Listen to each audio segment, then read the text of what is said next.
Welcome to T-SAT. ఈరోజు మనం జీవశాస్త్రంలో భాగంగా మొక్కల వర్గీకరణ అనేటువంటి పాఠ్యాంశాన్ని గురించి నేర్చుకుందాం. మనకు తెలుసు, భూమి మీద ఉన్నటువంటి జీవరాశుల్లో అనేక సంఖ్యలో ఉన్నటువంటి జీవజాతులు మొక్కలు. మరి అంత ఎక్కువ సంఖ్యలో ఉన్నటువంటి మొక్కలని ఎన్ని వర్గాలుగా విభజించారు, మరియు ఆయా వర్గాల యొక్క లక్షణాలు ఏ విధంగా ఉన్నటువంటి అనే అంశాలని ఈరోజు క్లాస్లో మనం చర్చిద్దాం. మొక్కల వర్గీకరణ లోపల మనకి ముందుగా పుష్పించడం అనేటువంటి ప్రక్రియ ఆధారంగా మొక్కలని రెండు రకాలుగా వర్గీకరించడం అనేటువంటిది జరిగింది. పుష్పించని మొక్కలు మరియు పుష్పించే మొక్కలు. పుష్పించని మొక్కలు మరియు పుష్పించే మొక్కలుగా మనకి వర్గీకరించడం అనేటువంటి జరిగింది. ముందుగా తీసుకున్నట్లయితే పుష్పించని మొక్కలను తీసుకున్నట్లయితే, ఏవైతే ప్లాంట్స్ మనకి ఫ్లవర్స్ లేకుండా ఉంటాయో అటువంటి మొక్కలన్నింటినీ ఈ వర్గం కింద పెట్టడం అనేటువంటి జరిగింది. సో ఇక్కడ చూడండి, ఈ మొక్కల లోపల పుష్పాలు, ఫలాలు, విత్తనాలు అనేటువంటివి ఏర్పడవు. పుష్పాలు ఏర్పడవు, ఫలితంగా పుష్పాలు ఏర్పడవు కాబట్టి ఫలదీకరణ జరగదు, ఫలదీకరణ జరగదు కాబట్టి ఫలాలు ఏర్పడవు, ఫలాలు లేవు కాబట్టి ఫలాల లోపల ఉండేటువంటి విత్తనాలు కూడా ఏర్పడనేటువంటి విషయాన్ని గుర్తుంచుకోండి. ఇవి ప్రధానంగా మూడు రకాలు: థాలోఫైటా, బ్రయోఫైటా మరియు టెరిడోఫైటా. థాలోఫైటా, బ్రయోఫైటా మరియు టెరిడోఫైటా అనేటువంటి మూడు రకాలు. ఇవి పుష్పించని మొక్కల లోపల ఉన్నటువంటి మూడు రకాలు. పుష్పించే మొక్కల లోపల మనకి ఆవృత బీజాలు, వివృత బీజాలు అనేటువంటి రెండు రకాలు అనేటువంటి ఉండడం జరిగింది. సో మనకి ఈ థాలోఫైటా, బ్రయోఫైటా, టెరిడోఫైటా మొక్కల గురించి మనకి పోటీ పరీక్షల్లో అడుగుతున్నారు. సో ఈ రకం మొక్క ఏ వర్గానికి చెందినటువంటిది? సో ఈ వర్గం బ్రయోఫైటా లోపల నాలికాయుత ఖనిజాలాలు ఉన్నాయా? పిండరహిత మొక్కల, పిండయుత మొక్కల, పుష్పించే మొక్కల, పుష్పించని మొక్కల? ఈ రకమైనటువంటి ప్రశ్నలు అనేటువంటి అనేకం రావడం అనేటువంటి జరుగుతుంది. సో ఈ క్లాస్ లోపల మనం కూలంకుషంగా వీటన్నిటి గురించి కూడా నేర్చుకుందాం. ముందుగా మనము థాలోఫైటా గురించి తీసుకున్నట్లయితే, మనకు ఎటువంటి అవయవ విభజన అనేటువంటిది జరగలేదు ఈ మొక్కల లోపల. అందుకే ఈ మొక్కల దేహాన్ని మనము థాలస్ అని పేర్కొనడం అనేటువంటి జరుగుతుంది. థాలోఫైటా. ఫైటా అనేటువంటిది మొక్కలకు సంబంధించినటువంటి పదము. థాలోఫైటా నుండే ఈ మొక్కల దేహాన్ని మనము థాలస్గా పేర్కొనడం అనేది జరుగుతుంది. సో ఈ రకంగా వేర్లు, కాండము, పత్రాలు లేనటువంటి ఈ మొక్క భాగం అనేటువంటిది గుర్తుంచుకోండి. థాలస్ అనేటువంటిది మొక్క వేర్లు కావచ్చు, కాండం కావచ్చు, పత్రాలుగా విభజన చెందిలేదు. అటువంటి కణజాలాన్ని మనము, ఆ మొక్క భాగాన్ని మనము థాలస్ అని పేర్కొనడం జరుగుతుంది. సో ఈ రకమైనటువంటి థాలోఫైటా లోపల తిరిగి మనకు రెండు రకాలనేటువంటివి ఉంటాయి, రెండు రకాల మొక్కలు అనేటువంటివి ఉంటాయి. ఒకటి శైవలాలు, మరొకటి శిలీంధ్రాలు. ఈ శైవలాలు, శిలీంధ్రాలు ఈ రెండు కూడా థాలోఫైటాకి సంబంధించినటువంటివి. సో ముందుగా మనము శైవలాల గురించి చూసినట్లయితే, మనము శైవలాల యొక్క అధ్యయనాన్ని ఫైకాలజీ లేదా ఈ శైవలాలని మనము ఆల్గే అని పేర్కొంటాము. సో ఆ పేరు మీదుగా వీటి అధ్యయనాన్ని ఆల్గాలజీ అని కూడా చెప్పడం అనేటువంటిది జరుగుతుంది. ఈ శైవలాలను పెంచడం అనేటువంటి జరుగుతుంది. ఎందుకోసం అంటే వీటి ద్వారా మనకి అనేక ఆర్థిక ప్రాముఖ్యత అనేటువంటిది ఉంది. కావున ఈ శైవలాల పెంపకాన్ని మనము ఆల్గే కల్చర్ అని అంటాము. ఆల్గే అనేటువంటి పదం అనేటువంటిది శైవలాలకి సంబంధించినటువంటిది. ఫంగే అనేటువంటిది శిలీంధ్రాలకు సంబంధించినటువంటిది. ఆల్గే అనేటువంటిది శైవలాలకు సంబంధించింది కాబట్టి వీటి అధ్యయనాన్ని ఆల్గాలజీ అని, వీటి కల్చర్ని మనం, వీటి పెంపకాన్ని మనము ఆల్గే కల్చర్ అని పేర్కొనడం జరుగుతుంది.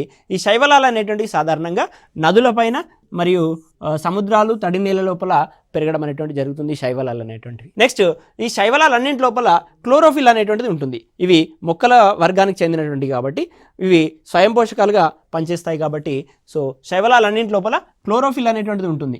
ఎప్పుడైతే క్లోరోఫిల్ అనేటువంటిది ఉంటుందో మనకు కిరణజన్య సమయోక్రియ జరగడం అనేటువంటి జరుగుతుంది. ఫోటోసింథసిస్ అనేటువంటిది జరుగుతుంది. ఫలితంగా పిండి పదార్థాలు అనేటువంటివి ఏర్పడతాయి. ఫోటోసింథసిస్ జరిగి పిండి పదార్థాలు అనేటువంటి ఏర్పడతాయి. అవే పిండి పదార్థాలను తయారు చేసుకుంటున్నాయి కాబట్టి వీటిని స్వయం పోషకాలు అని పేర్కొనడం అనేటువంటిది జరుగుతుంది. స్వయం పోషకాలు అని పేర్కొంటున్నాము. వీటి లోపల ప్రత్యుత్పత్తి అనేటువంటిది సిద్ధ బీజాల వల్ల జరుగుతుంది. ఈ సిద్ధ బీజాలని మనం ఇంగ్లీష్ లోపల స్పోర్స్ అని పేర్కొనడం జరుగుతుంది. ఈ స్పోర్స్ ద్వారా మనకి ప్రత్యుత్పత్తి అనేటువంటిది జరుగుతుంది. ఇవి పుష్పించని మొక్కల లోపల భాగాలు. పుష్పం ఏర్పడదు, ఫలం ఏర్పడదు, విత్తనాలు ఏర్పడవు. విత్తనాలు ఏర్పడితే మనకి ప్రత్యుత్పత్తి అనేటువంటిది నెక్స్ట్ మన రాబోయే తరం అనేటువంటిది ఏర్పడుతుంది. మరి ఇక్కడ ఇవి పుష్పించట్లేవు కాబట్టి ప్రత్యుత్పత్తి ఏ రకంగా జరుగుతుందని అనేక సార్లు మనకి పోటీ పరీక్షల్లో అడగడం అనేది జరుగుతుంది. వీటి లోపల ప్రత్యుత్పత్తి అనేటువంటిది సిద్ధ బీజాల ద్వారా జరుగుతుంది. ఈ సిద్ధ బీజాలని మనము స్పోర్స్ అని పేర్కొంటాం. నెక్స్ట్ మనం చూసినట్లయితే శైవలాలు అనేటువంటివి అనేక రకాలుగా ఉండడం అనేటువంటి జరిగింది. శైవలాల్లో ఉండేటువంటి పిగ్మెంట్స్ ఆధారంగా, వర్ణద్రవ్యం ఆధారంగా శైవలాలను అనేక రకాలుగా పేర్కొంటాము. ముందుగా మనకి ఆకుపచ్చ శైవలాలు, సాధారణంగా క్లోరోఫిల్ కలిగి ఉన్నటువంటి శైవలాలనే మనము ఆకుపచ్చ శైవలాలు లేదా గ్రీన్ ఆల్గేగా పేర్కొంటాము. సో ఈ క్లోరోఫిల్ కలిగి ఉన్నటువంటి ఆకుపచ్చ శైవలాలకి ఉదాహరణలు కనుక తీసుకున్నట్లయితే క్లామిడోమోనాస్, స్పైరోగైరా, క్లోరెల్లా అనేటువంటివి ఆకుపచ్చ శైవలాలకి ఉదాహరణలు.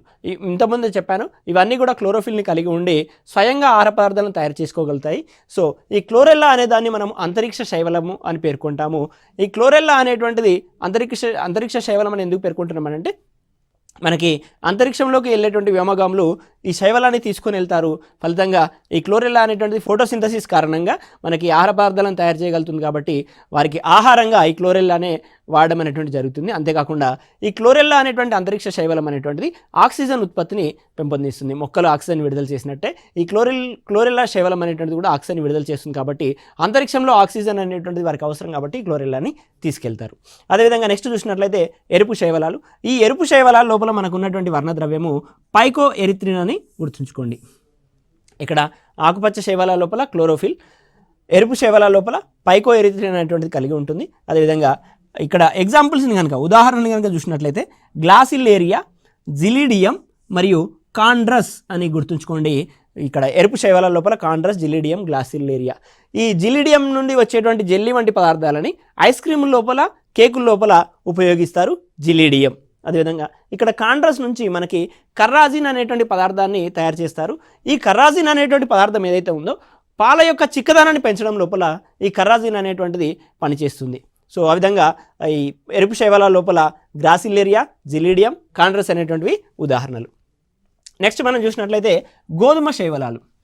ఈ గోధుమ శైవలాలలో గోధుమ కలర్కి కారణమైనటువంటి వర్ణద్రవ్యం ఏంటి అని అంటే ఫ్యూకోజాంతిన్. క్లోరోఫిల్ని కలిగి ఉన్నాయి ఆకుపచ్చ శైవలాలు. అదేవిధంగా పైకో ఎరిత్రిన్ కలిగి ఉన్నాయి ఎరుపు శైవలాలు. గోధుమ శైవలాల లోపల ఫ్యూకోజాంతిన్ అనేటువంటిది ఉంటుంది. సో వీటిని సముద్రపు కలువ మొక్కలు అని కూడా పేర్కొంటాము. సీ వీడ్స్ అని అంటాము. సముద్రపు కలువ మొక్కలు సీ వీడ్స్ అని పేర్కొంటాము గోధుమ శైవలాలని. ఎగ్జాంపుల్స్ కనుక చూసినట్లయితే లామినేరియా, మ్యాక్రోసిస్టిస్ మరియు సర్గాసం అనేటువంటివి గోధుమ శైవలాలకి ఉదాహరణలుగా చెప్పడం అనేటువంటిది జరుగుతుంది. నెక్స్ట్ మనం చూసినట్లయితే 4వ రకము డయాటమ్స్.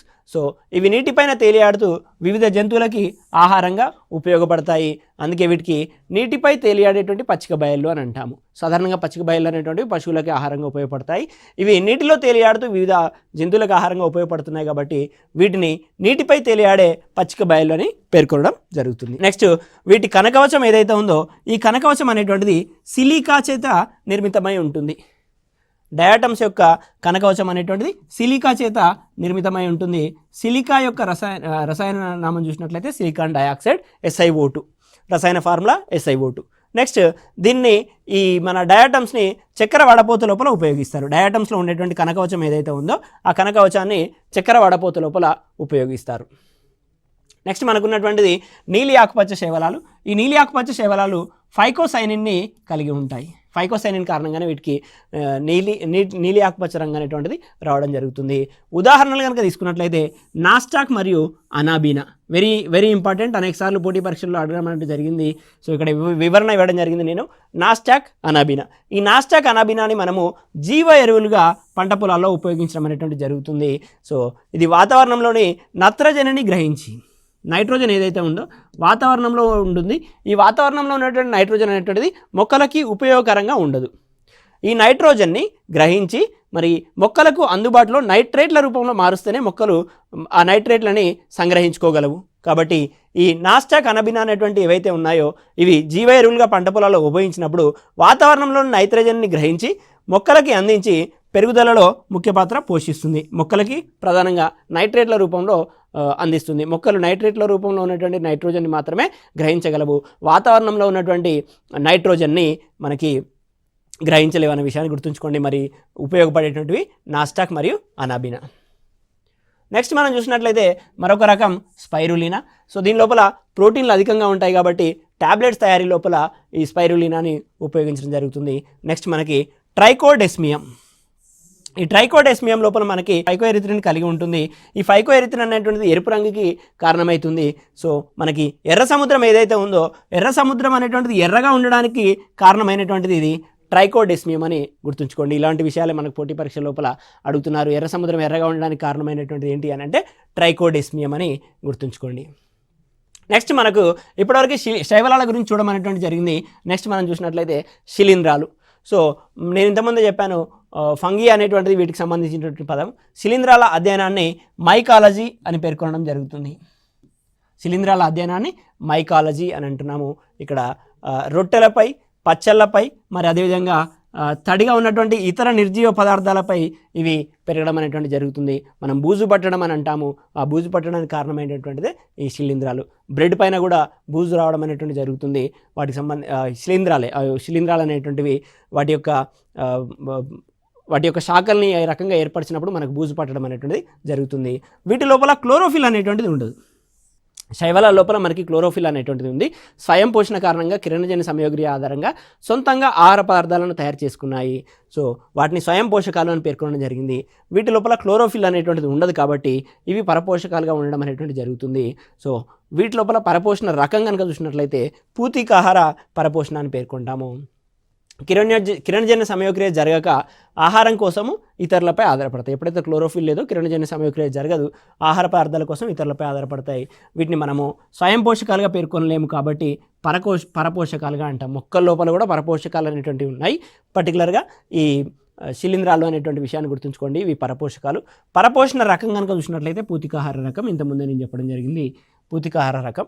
సో కుళ్ళుతున్న జంతు వృక్ష సంబంధ నిర్జీవ పదార్థాల నుండి ఆహారాన్ని ఈ శిలీంధ్రాలు అనేటువంటివి సేకరించడం అనేటువంటి జరుగుతుంది. వృక్ష సంబంధ మరియు జంతు సంబంధ నిర్జీవ పదార్థాల నుండి కూడా ఆహారాన్ని సేకరించడం అనేటువంటిది శిలీంధ్రాలు చేస్తాయి. పర్టికులర్గా పరపోషణ రకం పూతికాహార రకం. సో పూతికాహార రకం కాబట్టి వీటిని పూతికాహారాలు అని పేర్కొనడం అనేటువంటి జరుగుతుంది. ప్రత్యుత్పత్తి వీటి లోపల కూడా సిద్ధ బీజాల ద్వారా జరుగుతుంది. శైవలాల లోపల సిద్ధ బీజాల ద్వారా జరిగింది. అదేవిధంగా శిలీంధ్రాల లోపల కూడా మనకి ప్రత్యుత్పత్తి అనేటువంటి సిద్ధ బీజాల ద్వారా జరుగుతుంది. సో ఇక్కడ ఒక ఎగ్జాంపుల్ కనుక తీసుకున్నట్లయితే వెరీ ఇంపార్టెంట్ ఎగ్జాంపుల్, పెన్సిలియం నోటేటమ్ అనేటువంటి శిలీంధ్రం ఏదైతే ఉందో, పెన్సిలియం నోటేటమ్ అనేటువంటి శిలీంధ్రం నుండి మనకి అలెగ్జాండర్ ఫ్లేమింగ్ అనేటువంటి శాస్త్రవేత్త పెన్సిలిన్ అని ఒక యాంటీబయాటిక్ని తయారు చేయడం జరిగింది. ఇది ప్రపంచంలోనే మొట్టమొదటిసారిగా ఉత్పత్తి చేయబడ్డటువంటి యాంటీబయాటిక్. పెన్సిలియం నోటేటమ్ నుండి తయారు చేయబడ్డటువంటి పెన్సిలియం అనేటువంటి యాంటీబయాటిక్. సో దీన్నే వండర్ డ్రగ్ అని అంటాము. సో ఇది అనేక రోగాలకి వ్యతిరేకంగా పనిచేస్తుంది కాబట్టి దీన్ని వండర్ డ్రగ్ అని పేర్కొనడం జరుగుతుంది. ఇది చాలా రకాల వ్యాధులను నివారించును. పెన్సిలియం నోటేటమ్ నుంచి పెన్సిలిన్ని తయారు చేసింది అలెగ్జాండర్ ఫ్లేమింగ్. సెక్స్ మనకున్నటువంటి మరొక ఎగ్జాంపుల్ సాకరోమైసిస్ సర్వేసియా అని అంటాము. సో పులియబెట్టడము లేదా కిణ్వన ప్రక్రియ అని అంటాము. పులియబెట్టడం లేదా కిణ్వన ప్రక్రియ అని అంటాము. ఆ కిణ్వన ప్రక్రియ లోపల ఈ సాకరోమైసిస్ సర్వేసియాని వాడడం అనేటువంటి జరుగుతుంది. శిలీంధ్రాన్ని వాడడం అనేటువంటి జరుగుతుంది. అంతేకాకుండా అనేక రకాల ఉత్పత్తుల తయారీలో కూడా ఈ సాకరోమైసిస్ సర్వేసియాని ఉపయోగించడం జరుగుతుంది. శిలీంధ్రాలు ఉదాహరణల గురించి చూస్తున్నాం. అస్పర్జిల్లస్ ఫ్లావస్ అనేటువంటి మరొక శిలీంధ్రం కనుక చూసినట్లయితే ఇది వేరుశనగ పైన పెరుగుతుంది. వేరుశనగ గింజల పైన పెరగడం అనేటువంటి జరుగుతుంది ఈ శిలీంధ్రం అస్పర్జిల్లస్ ఫ్లావస్. ఈ అస్పర్జిల్లస్ ఫ్లావస్ ఏం చేస్తుంది అంటే ఆఫ్లోటాక్సిన్ అనేటువంటి విష పదార్థాన్ని మనకి ఉత్పత్తి చేయడం అనేటువంటి జరుగుతుంది. అప్పుడప్పుడు వేరుశనగ గింజలు చేదుగా ఉండడానికి గల కారణం ఏంటి అని అంటే ఈ ఆఫ్లోటాక్సిన్ అని గుర్తుపెట్టుకోండి. ఈ ఆఫ్లోటాక్సిన్ అనేటువంటి విష పదార్థాన్ని ఉత్పత్తి చేసేటువంటి శిలీంధ్రమే అస్పర్జిల్లస్ ఫ్లావస్. సో ఈ ఆఫ్లోటాక్సిన్ కారణంగానే ఈ ఆఫ్లోటాక్సిన్ మనం తిన్నట్లయితే కాలేయానికి క్యాన్సర్ అనేటువంటిది వస్తుంది. లివర్ క్యాన్సర్ అనేటువంటిది ఈ అస్పర్జిల్లస్ ఫ్లావస్ స్రవించేటువంటి ఆఫ్లోటాక్సిన్ కారణంగా వస్తుంది. ఇది వేరుశనగలో ఉండేటువంటి శిలీంధ్రం.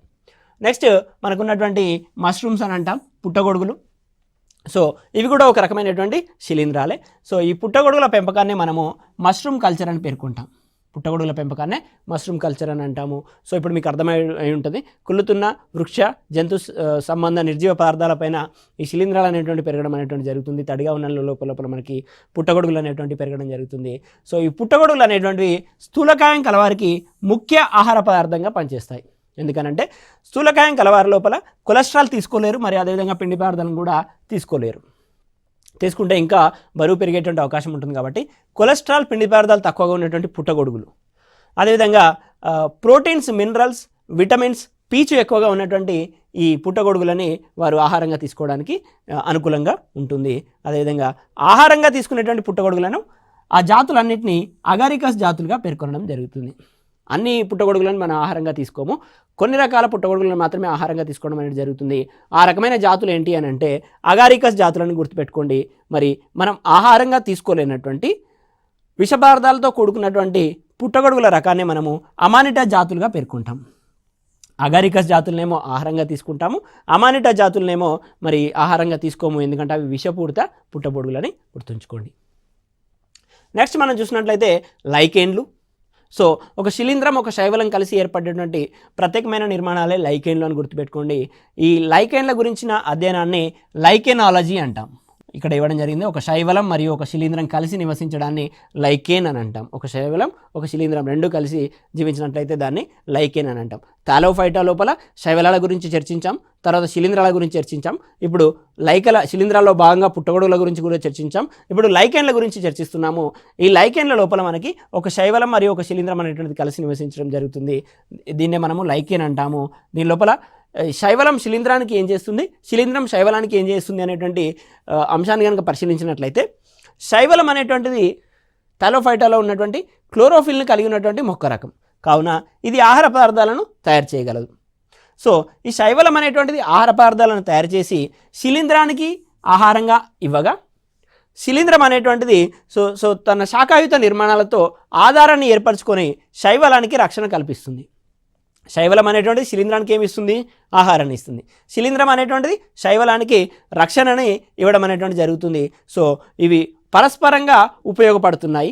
ఈ రకమైనటువంటి జీవనాన్ని మనము సహజీవనంగా పేర్కొంటాం. సహజీవనం లేదా సింబయాసిస్ అని పేర్కొనడం అనేటువంటిది జరుగుతుంది. నెక్స్ట్ మనకి లైకేన్లు ఉపయోగాలు. లైకేన్లు ఏవైతే ఒక శైవలం ఒక శిలీంధ్రం కలిసి ఏర్పడ్డాయో ఈ లైకేన్ల యొక్క ఉపయోగాలు కనుక చూసినట్లయితే లిట్మస్ పేపర్ తయారీ లోపల ఈ లైకేన్లు అనేటువంటివి ఉపయోగపడతాయి. మరి లిట్మస్ పేపర్ అంటే ఏంటిది, మరి ఒక పదార్థం ఆమ్లయుతంగా ఉందా క్షారయుతంగా ఉందా అని తెలుసుకోవడం కోసము మనకు ఈ లిట్మస్ పేపర్ అనేటువంటిది ఉపయోగపడుతుంది. సో బ్లూ కలర్ లిట్మస్ కనుక రెడ్ కలర్ లిట్మస్గా మారినట్లయితే యాసిడ్ అని గుర్తుపెట్టుకోండి. అదేవిధంగా రెడ్ కలర్ లిట్మస్ కనుక బ్లూ కలర్గా మారినట్లయితే అది ఒక బేస్ అని గుర్తుపెట్టుకోండి. సో ఈ రకంగా లిట్మస్ పేపర్ అనేటువంటిది ఒక పదార్థం ఆమ్లయుతంగా ఉందా క్షారయుతంగా ఉందా అని తెలుసుకోవడానికి ఉపయోగపడుతుంది. ఆ లిట్మస్ పేపర్ తయారీలో ఉపయోగపడేటువంటివి ఈ లైకేన్లు. ఈ లైకేన్లు అనేటువంటివి రాక్ ఫ్లవర్గా మరియు సుగంధ ద్రవ్యాలుగా కూడా వాడడం అనేటువంటి జరుగుతుంది. ఈ రాక్ ఫ్లవర్ అని అంటే మనం బిర్యానీలో వాడేటువంటి పువ్వు ఏదైతే ఉందో ఆ పువ్వు అనేటువంటిది లైకెన్ల నుంచి ఉత్పన్నమైందే. సో ఆ రాక్ ఫ్లవర్ని మనము బిర్యానీలో ఎందుకు వాడతామనంటే అది మంచి సువాసనను కలిగి ఉంటుంది, సుగంధ ద్రవ్యంగా కూడా ఉపయోగించడం అనేటువంటిది జరుగుతుంది. నెక్స్ట్ మనకి ఈ కాలుష్యం లోపల సల్ఫర్ డయాక్సైడ్ ద్వారా జరిగేటువంటి కాలుష్యాన్ని గుర్తించడం కోసము, ఆ సల్ఫర్ డయాక్సైడ్ కాలుష్యం అనేటువంటిది ఎంత లెవెల్లో ఉంది అని తెలుసుకోవడం కోసము లైకేన్లు అనేటువంటివి మనకి సూచికలుగా పనిచేస్తాయి, ఇండికేటర్స్గా పనిచేస్తాయి, పర్టికులర్గా సల్ఫర్ డయాక్సైడ్ పొల్యూషన్కి సంబంధించి. నెక్స్ట్ మరి ఈ లైకేన్లు అనేటువంటివి కొన్ని రకాల యాంటీబయాటిక్స్ అదేవిధంగా విటమిన్ల తయారీలో కూడా లైకేన్లను ఉపయోగించడం అనేటువంటి జరుగుతుంది. ఇది శైవలం శిలీంధ్రం కలిసి ఏర్పడేటువంటి లైకేన్ల యొక్క ఉపయోగాలు. సో ఇంతకుముందు పోటీ పరీక్ష లోపల లైకేన్ అనగానేమి అని కింద ఆప్షన్ లోపల శైవలం ప్లస్ శిలీంధ్రం, బ్రయోఫైటా ప్లస్ టెరిడోఫైటా ఈ రకమైనటువంటి ఆప్షన్లు అనేటువంటివి ఇవ్వడం జరిగింది. లైకేన్ల గురించి మరొకసారి గుర్తుంచుకోండి. నెక్స్ట్ మనకున్నటువంటి థాలోఫైటా గురించి చర్చించిన తర్వాత మనకున్నటువంటి రకం బ్రయోఫైటా. ఇంతకుముందే చెప్పాం, పుష్పించని మొక్కల లోపల మనకి 3 రకాలు అనేటువంటి ఉన్నాయి, థాలోఫైటా, బ్రయోఫైటా, టెరిడోఫైటా. థాలోఫైటా లోపల శిలీంధ్రాలు, శైవలాలు, లైకేన్ల గురించి చర్చించాం, వాటితో పాటుగా పుట్టగొడుగుల గురించి కూడా చర్చించాము. ఇప్పుడు పుష్పించని మొక్కల లోపల 2వ రకం లేదా 2వ వర్గము బ్రయోఫైటా గురించి చూద్దాం. ఈ రకమైనటువంటి మొక్కల అధ్యయనాన్ని బ్రయాలజీ అని పేర్కొంటాం. ఈ రకమైనటువంటి మొక్కల అధ్యయనాన్ని బ్రయాలజీ అని అంటాం. బ్రయాలజీ. బ్రయోఫైటా మొక్కలను వృక్షరాజ్య ఉభయచరాలు అని అంటాం. ఉభయచరాలు అని అంటే నీటి లోపల భూమి లోపల జీవించగలిగినటువంటి జీవులనే ఉభయచరాలు అని పేర్కొంటాము. ఉదాహరణ కప్ప నీటి లోపల జీవించగలదు, అదేవిధంగా భూమి మీద కూడా జీవించగలదు. అది మరి జంతు రాజ్యానికి సంబంధించినటువంటి జీవి కప్ప. వీటిని ఏవైతే బ్రయోఫైటా ఉన్నాయో ఈ బ్రయోఫైటాలను వృక్షరాజ్యం లోపల ఉభయచరాలు అని పేర్కొంటాం.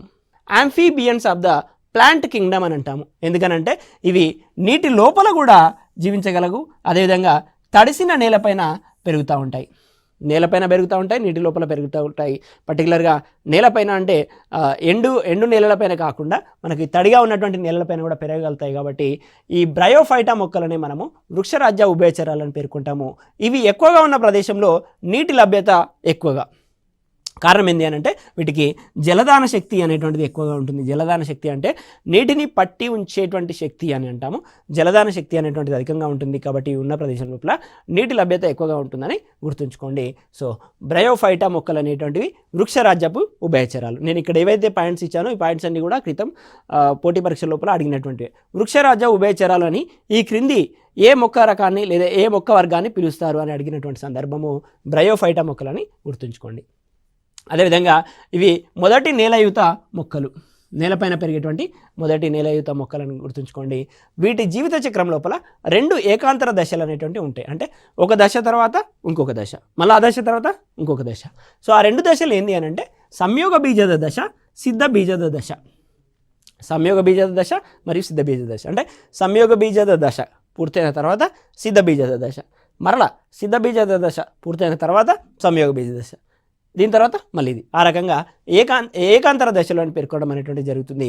సంయోగ బీజ దశ మరియు సిద్ధ బీజ దశ. సిద్ధ బీజ దశ అనేటువంటిది ఎన్ స్టేట్లో ఉంటే సంయోగ బీజ దశ అనేటువంటిది 2n స్టేట్లో ఉంటుంది. సో మొదటగా వీటి లోపల లైంగిక అవయవాలు ఏర్పడడం అనేటువంటిది జరిగింది బ్రయోఫైటా లోపల. మొదటిసారిగా పిండం కూడా ఏర్పడింది. మొదటిసారిగా లైంగిక అవయవాలు పిండం ఏర్పడేటువంటి మొక్కలు ఏవి అని అంటే బ్రయోఫైటా అని గుర్తుపెట్టుకోండి. వీటి లోపల ఎగ్జాంపుల్స్ లివర్ వర్టులు, హార్న్ వర్టులు, అదేవిధంగా మాస్లు అని గుర్తుపెట్టుకోండి. ఆర్థిక ప్రాముఖ్యతను కనుక పరిశీలించినట్లయితే బ్రయోఫైటా మొక్కల యొక్క ఆర్థిక ప్రాముఖ్యతను కనుక పరిశీలించినట్లయితే స్పాగ్నమ్ అనేటువంటి బ్రయోఫైటా జాతికి చెందినటువంటి మొక్కని ఇంధనంగా ఫ్యూయల్గా వాడడం అనేటువంటిది జరుగుతుంది. ఇది బ్రయోఫైటా మొక్కల యొక్క ఆర్థిక ప్రాముఖ్యత. అదేవిధంగా ఇక్కడ ఏదైతే మాస్లు అని చెప్పామో ఈ మాస్ మొక్కలు అనేటువంటివి మృత్తికా క్రమక్షయాన్ని నివారిస్తాయి. సో నేలపైన ఉన్నటువంటి పైభాగంలో ఉన్నటువంటి సన్నటి సారవంతమైనటువంటి పొర మరి గాలి ద్వారా నీటి ద్వారా కొట్టుకొని పోవడాన్ని మృత్తికా క్రమక్షయం అని అంటాము. ఈ మృత్తికా క్రమక్షయాన్ని నివారించడానికి ఉపయోగించేటువంటి మొక్కలే మాస్ మొక్కలు. ఈ మాస్ మొక్కలు బ్రయోఫైటా జాతికి చెందినటువంటి మొక్కలు. అదేవిధంగా నెక్స్ట్ మనకు ఉన్నటువంటి వర్గము టెరిడోఫైటా. వీటి అధ్యయనాన్ని టెరిడాలజీ లేదా వృక్షరాజ్య సరీసృపాలను కూడా పేర్కొనడం జరుగుతుంది. సో వీటి అధ్యయనాన్ని మనము టెరిడాలజీ అని అంటాము. అదేవిధంగా వీటిని మనము వృక్షరాజ్య సరీసృపాలు అని పేర్కొంటాం. సరీసృపాలు అంటే సాధారణంగా పాకేటువంటి లక్షణాన్ని కలిగి ఉంటాయి. వృక్షరాజ్యంలో ఉన్నటువంటి టెరిడోఫైటా మొక్కలు ఏవైతే ఉన్నాయో ఇవి నేలపైన పాకేటువంటి స్వరూపాన్ని కలిగి ఉంటాయి. కాబట్టి వీటిని వృక్షరాజ్య సరీసృపాలుగా పేర్కొనడం అనేటువంటి జరుగుతుంది. ఇవి మొదటి నిజమైన నేల మొక్కలు. ఇంత ముందున్నటువంటి బ్రయోఫైటా నేలయుత మొక్కలు అయినప్పటికీ ఇవి నిజమైన నేల మొక్కలుగా పేర్కొనడం జరిగింది. ఫెర్న్ మొక్కలు అని కూడా పేర్కొంటాము వీటిని. మనకి ఏవైతే టెరిడోఫైటా మొక్కలు ఉన్నాయో వీటిని ఫెర్న్ మొక్కలు అని పేర్కొనడం అనేది జరుగుతుంది. అలంకరణ కొరకు సాధారణంగా పెంచుతారు. సో మొదటిసారిగా నాలికా కణజాలు అనేటువంటివి ఏర్పడ్డాయి. సో ఈ టిష్యూస్ అనేటువంటివి ఈ మొక్కల లోపల టెరిడోఫైటా మొక్కల లోపల మాత్రమే ఏర్పడడం అనేది జరిగింది మొదటిసారిగా. ఇంతకుముందు ఉన్నటువంటి బ్రయోఫైటా కావచ్చు, థాలోఫైటాలు కావచ్చు, వాటి లోపల కణజాలాలు అనేటువంటివి ఏర్పడలేదు. 2 రకాల కణజాలాలు దారువు మరియు పోషక కణజాలం అనేటువంటిది ఏర్పడింది. ఈ దారువునే మనము గ్జైలంగా, ఈ పోషక కణజాలాన్ని మనము ఫ్లోయంగా పేర్కొనడం అనేటువంటి జరుగుతుంది. ఈ దారువు లేదా గ్జైలం ఏదైతే ఉందో ఇది నీటిని మరియు ఖనిజాలను మొక్కలో ప్రసరించడానికి ఉపయోగపడుతుంది.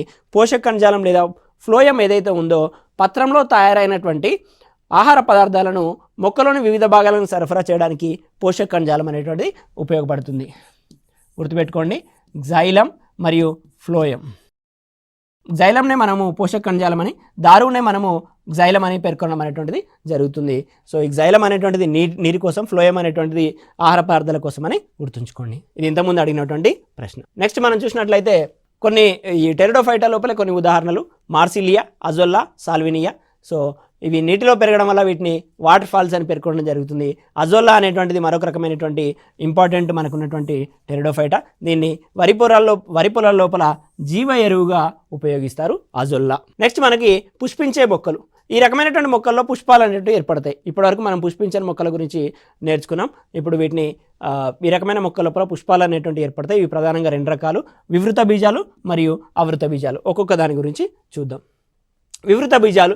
సో వీటి లోపల విత్తనాలు ఫలంలో కాకుండా మొక్క యొక్క భాగాలకి బహిర్గతంగా అతికి ఉంటాయి. అంటే సో మనకి విత్తనాలు లేదా గింజలు అనేటువంటివి ఏవైతే ఉంటాయో వాటి గింజలని ఆవరించి ఫలం అనేటువంటిది ఉండదు.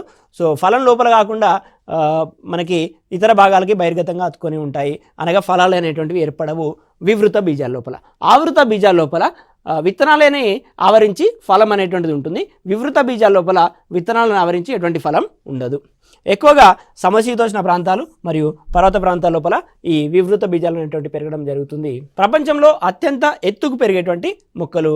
సో ఈ మొక్కల్లో ఏర్పడేటువంటి పుష్పాలని మనకి కోన్స్ అని అంటాం. ఇవి పుష్పించే మొక్కలు, కాకపోతే ఫలం అనేటువంటిది ఏర్పడదు. గింజలు అనేటువంటివి బయట, విత్తనాలు అనేటువంటివి బయట భాగాలకి అతుక్కొని ఉంటాయి. ఈ మొక్కలన్నీ కూడా కొనిఫెరస్ ఆకృతిని చూపిస్తాయి. వీటి లోపల ఉండేటువంటి అంకురోత్సతం ఏదైతే ఉందో ఆ అంకురోత్సతం అనేటువంటిది ఎన్ స్టేట్లో ఏకస్థితిలో ఉంటుంది. సాధారణంగా మనకి ఆవృత బీజాల లోపల అంకురోత్సతం అనేటువంటిది 2n స్టేట్లో ద్వయస్థితికంలో ఉంటే దీని లోపల అంకురోత్సతం అనేటువంటిది ఏకస్థితికంలో ఉంటుంది. నెక్స్ట్ ఉదాహరణలు కనుక చూసినట్లయితే సికోయా. ఈ సికోయా అనేటువంటిది ప్రపంచం లోపల ఎత్తైన మొక్క. కాలిఫోర్నియాలో ఏర్పడినటువంటి అడవి ఏదైతే ఉందో రెడ్వుడ్ ఫారెస్ట్ అనేటువంటిది ఈ మొక్క కారణంగానే ఏర్పడడం అనేటువంటి జరుగుతుంది. సో ఈ సికోయా మొక్కల కారణంగా ఏర్పడేటువంటి కాలిఫోర్నియాలో ఏర్పడేటువంటి ఫారెస్ట్ని రెడ్వుడ్ ఫారెస్ట్గా, దేవదారు మొక్క అనేటువంటిది మరొక ఎగ్జాంపుల్గా ఇవ్వడం జరిగింది. సో దేవదారు మొక్కలను కలపని రైల్వే స్లీపర్స్ లోపల ఉపయోగిస్తాము. సాలిక్స్ అనేటువంటి మరొక మొక్క. సో దీని ద్వారా వచ్చేటువంటి మనకి కాండాన్ని క్రికెట్ బ్యాట్స్ లోపల, హాకీ హ్యాండిల్స్ తయారీ లోపల ఉపయోగిస్తారు. దేవదారుని రైల్వే స్లీపర్స్ లోపల, మరియు ఈ సాలిక్స్ని క్రికెట్ బ్యాట్స్ మరియు హాకీ హ్యాండిల్ లోపల ఉపయోగిస్తారు. సైకస్ అనేటువంటిది మనకు తిరుపతి కొండలో కనపడేటువంటి మొక్క. వీటి యొక్క అండం అనేటువంటిది వృక్ష సామ్రాజ్యంలోకెల్లా అతిపెద్దది. వృక్ష సామ్రాజ్యంలోకెల్లా అతిపెద్ద అండాన్ని కలిగినటువంటి మొక్క ఏది అని అడిగితే సైకస్ అని గుర్తుపెట్టుకోండి. నెక్స్ట్ పైనస్ అనేటువంటిది దీని యొక్క కాండాన్ని పేపర్ తయారీ లోపల ఉపయోగించడం జరుగుతుంది. సో కాండంలో ఉండే రెజిన్ నాళాల నుండి మనకి ఒక టర్పెంటైన్ అనేటువంటి కెమికల్ని తీయడం అనేటువంటి జరుగుతుంది. ఈ టర్పెంటైన్ని మనము వార్నిష్ లోపల వాడతాము. ఇది పైనస్ మొక్క నుండి లభిస్తుంది. నెక్స్ట్ మనకు ఉన్నటువంటిది నీటం. ఇది అభివృద్ధి చెందినటువంటి వివృత బీజంగా గుర్తుపెట్టుకోండి. టాక్సస్ అనేటువంటి మొక్క నుండి టాక్సాల్ అనే క్యాన్సర్ వ్యతిరేక రసాయనం లభిస్తుంది మనకి టాక్సస్ మొక్క నుండి. నెక్స్ట్ మనకు ఉన్నటువంటి ఎబిస్ బాల్సెమియా అనేటువంటి బెరడు నుండి మనకు రెజిన్ అనేటువంటి పదార్థాన్ని తయారు చేస్తారు. నెక్స్ట్ మనకు ఉన్నటువంటివి ఆవృత బీజాలు. మనకి విత్తనాలను ఆవరించి ఫలాలు ఉన్నట్లయితే వాటిని ఆవృత బీజాలుగా పేర్కొనడం జరుగుతుంది. విత్తనాలు ఫలాల్లో ఏర్పడతాయి. అభివృద్ధి చెందినటువంటి మొక్కలు. ఆహార పదార్థాలు నిల్వ ఉండే భాగాలను సాధారణంగా బీజదళాలను పేర్కొంటాము. ఈ బీజదళాల ఆధారంగా మనకి ఈ ఆవృత బీజాలను రెండు రకాలుగా విభజించడం అనేటువంటి జరిగింది. ద్విదళ బీజాలు మరియు ఏకదళ బీజాలు. విత్తనం లోపల రెండు బీజదళాలు ఉంటాయి, వాటిని ద్విదళ బీజాలు అని అంటారు. వీటి లోపల తల్లి వేరు వ్యవస్థ మరియు జాలాకార ఈనెల వ్యాపనం అనేటువంటిది ఉంటుంది. తల్లి వేరు వ్యవస్థ అంటే ఒక వేరు ఈ విధంగా ఉండి మరి సైడ్కి ఈ విధంగా వేర్లు వచ్చి మరలా వాటికి శాఖాయుతంగా ఈ రకంగా ఉండడం అనేటువంటి జరుగుతుంది. జాలాకార ఈనెల వ్యాపనం అని అంటే ఇట్లా ఉండి ఇది పత్రం అనుకున్నట్లయితే ఈ రకంగా జాలాకార ఈనెల వ్యాపనం అనేటువంటిది ఉంటుంది. ఎగ్జాంపుల్స్ బఠానీ, వేరుశనగ, చిక్కుడు, ఆవాలు. నెక్స్ట్ మనం చూసినట్లయితే ఏకదళ బీజాలు. దీని లోపల విత్తనం లోపల ఒకే ఒక బీజదళం అనేటువంటిది ఉంటుంది. మీకు అర్థమవుతుంది కదా. ఒక వేరుశనగ గింజను పగలగొడితే రెండు భాగాలుగా, రెండు బీజదళాలుగా విడిపోవడం అనేటువంటి జరుగుతుంది. ఇక్కడ ఏకదళ బీజాలు అంటే సో ఇప్పుడు మనం బియ్య గింజను తీసుకుంటే దాన్ని సమానంగా రెండు భాగాలుగా విడగొట్టలేం. ఇది ఏకదళ బీజానికి సంబంధించినటువంటి ఉదాహరణ. వీటి లోపల పీచు వేరు వ్యవస్థ అనేటువంటిది ఉంటుంది. పీచు వేరు వ్యవస్థ అంటే ఇట్లా ఉంటుంది. అదేవిధంగా సమాంతర ఈనెల వ్యాపనం అని అంటే ఇట్లా ఒక పత్రం లోపల సమాంతర ఈనెల వ్యాపనం అనేటువంటిది ఈ రకంగా ఉంటుంది. వరి, గోధుమ, మొక్కజొన్న, కొబ్బరి, ఖర్జూరం. ఇది మనకి మొక్కలు మరియు వర్గీకరణకు సంబంధించినటువంటి అంశం. మరో క్లాస్లో మరో చక్కని పాఠ్యాంశంతో మేము ముందుకు వస్తాను. Thank you. One and all.